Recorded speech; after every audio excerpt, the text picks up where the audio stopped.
ছোট্ট নালাটার মধ্যে দেখতে পাচ্ছেন কি পরিমাণ দেশি ছোট মাছ। এ ধরনের অসংখ্য মাছ আছে এই সামনের জমিটার মধ্যে।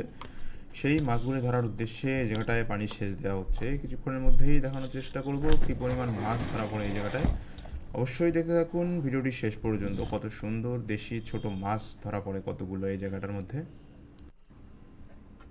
হ্যাঁ, বর্ষার শেষে যখন চারপাশে ধীরে ধীরে পানি কমতে থাকে এবং প্রচণ্ড রোদ ওঠে, তখন জমির মধ্যে আমাদের অঞ্চলে এইভাবে দেশি ছোট মাছ ধরা হয়।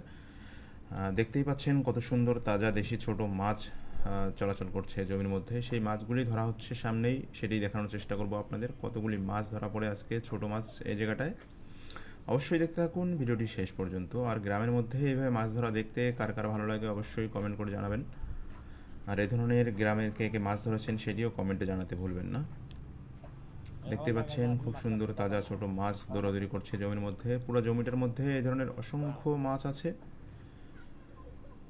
কিছুক্ষণের মধ্যেই ধরা হবে সেই মাছগুলি। জমির মধ্যে ধীরে ধীরে নালা করে দেওয়া হচ্ছে যাতে পানি এবং মাছ সেটি দিয়ে নেমে আসতে পারে।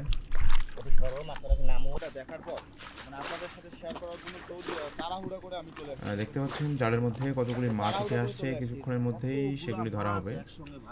অবশ্যই দেখতে থাকুন শেষ পর্যন্ত কতগুলি মাছ ধরা পড়েছে এই জায়গাটায়। আর এই ধরনের মাছ ধরা দেখার জন্য গ্রামের লোকরা কিন্তু অনেক সময় ভিড় জমায়। আর এইভাবে মাছ মানে এটাকে মানে হেসা বলে, যেটাকে হোসা বলা হয়। এই হোসা দিয়ে কিন্তু মাছ ধরা হয়। এখন আমরা মাছগুলো ধরবো। দেখি এত পরিমাণ মাছ আছে, মাছটা জালটা একটু চাপায় নাও দেখি।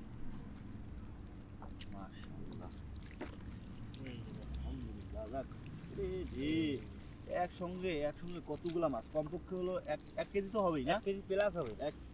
1 কেজি প্লাস হয়ে যাবে। এই মাছগুলা খেতেও যেমন টেস্ট এবং ধরতেও অনেকটা মজা লাগে।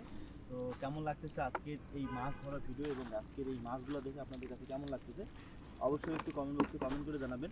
এবং আজকে আমি যে জায়গাটার মধ্যে ফিশিং করতেছি এটা হচ্ছে আর রাজারহাট উপজেলার মধ্যে পড়ছে। রাজারহাট উপজেলা কুড়িগ্রাম জেলার ভিতরে পড়ছে। আজকে আমরা নিজ গ্রাম থেকে আজকে এত সুন্দর পরিবেশে মাছ ধরার ভিডিও আপনাদের সাথে শেয়ার